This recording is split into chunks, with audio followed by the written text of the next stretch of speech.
like I've said, the Republicans don't feel like they should be blamed for this because they approved legislation to temporarily extend funding. But, you get mad at who's in charge. And now, staying with America, more than 40 million Americans are, in danger of losing access to food stamps this weekend. The American shutdown is continuing. It's into or about to join its fifth week. Now, the Supplemental Nutrition Assistance Program, as it's called, known as SNAP, had the funds to survive the first month of the shutdown, but the Trump administration has confirmed it will run out of money on Saturday. Well, this is a taste of the political row. Senator Elizabeth Warren on the Democratic side, the Republican Party is at fault. This is a manufactured crisis. Donald Trump knows how to round up money. He's managed to round up money for a gold-encrusted ballroom to replace the East Wing of the White House. He has managed to round up $40 billion for Argentina, but he can't manage to round up one nickel for hungry children in this country. It's the Democrat Senator Elizabeth Warren. And speaking in Congress, the Republican Senate House Leader John Thune blamed Democrats for not voting to end the shutdown after several attempts. 13 times people over here voted to fund SNAP. But at some point, the government runs out of money. This isn't a political game. These are real people's lives that we're talking about. And you all have just figured out, 29 days in, that, there might be some consequences. The Republican leader, John Thune. Let's now welcome to the programme Bart Jansen, who's the White House reporter at USA Today. Hello to you, Bart. Hello, thanks for having me. Thank you for joining us, Bart. We do share your thoughts.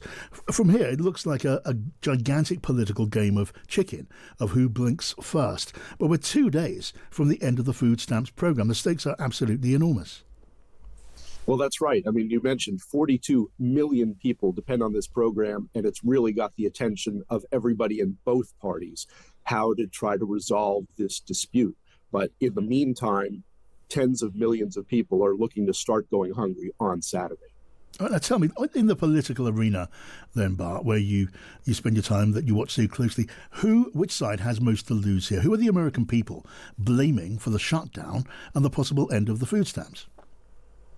Well, so far, there's been a lot of blame placed on Republicans and the president because President Trump and the House and Senate are all controlled by Republicans.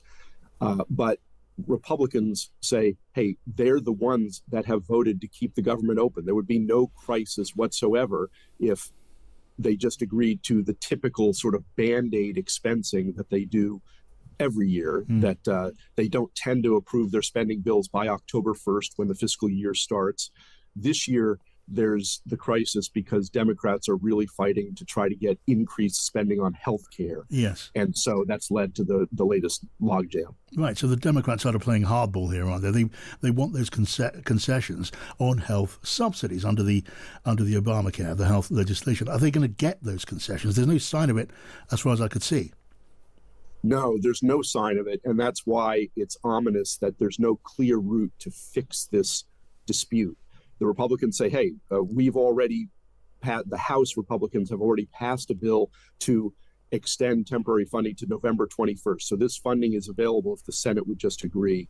In the Senate, you need 60 votes out of 100 to clear a procedural hurdle. There are 53 Republicans against 47 Democrats. And so they need to pick up. 3 Democrats have sided with Republicans. They need to pick up a handful more.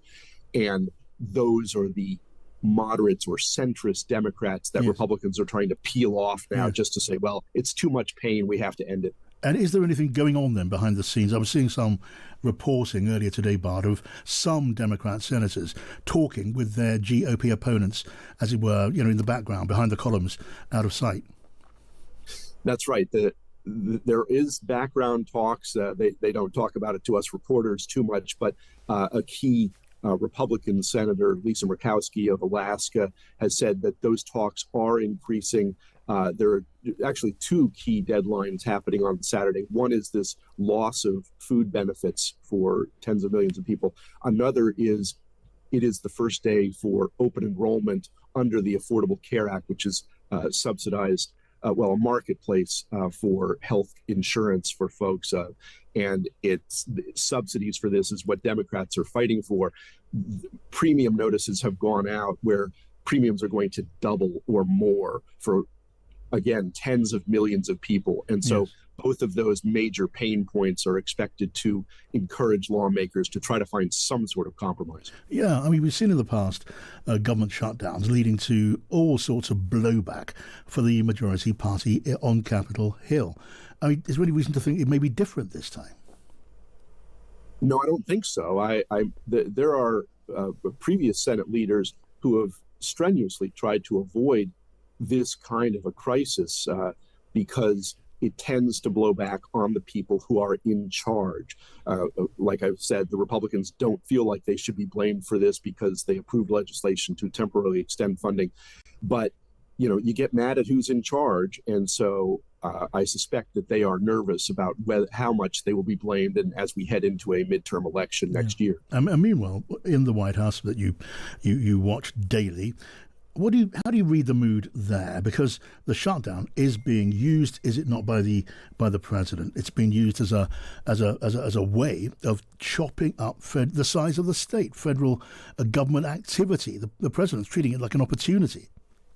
Yes, he is. He says, hey, the Democrats handed him a cudgel to beat them out of their own programs that he has vowed to end democratically supported programs. He's already eliminated our agency for international development, which provided funding to groups around the world. And he's threatened to cut bridge funding around New York City, where both of our leaders, Democratic leaders in the House and Senate, are located. So he's targeting programs and agencies that Democrats support and saying, hey, there's no rules right now because we're in a shutdown. There's no spending bills that govern how the money is distributed. So I'm just going to aim for the things that my opponents care about and try to ratchet up the pressure on them to cave, basically. All right, Bart Jansen, White House reporter at USA Today. Thanks so much for joining us and sharing your thoughts with us. So we're here this morning for a cabinet meeting as my administration continues to deliver for the American people. Despite the radical left lunatics that shut down our government. You have Democrats that they've lost their way. They have no leadership. We don't even know who to deal with over there. At least they know who to deal with. We have no idea who we're dealing with over there. It's like they have no idea what they're doing.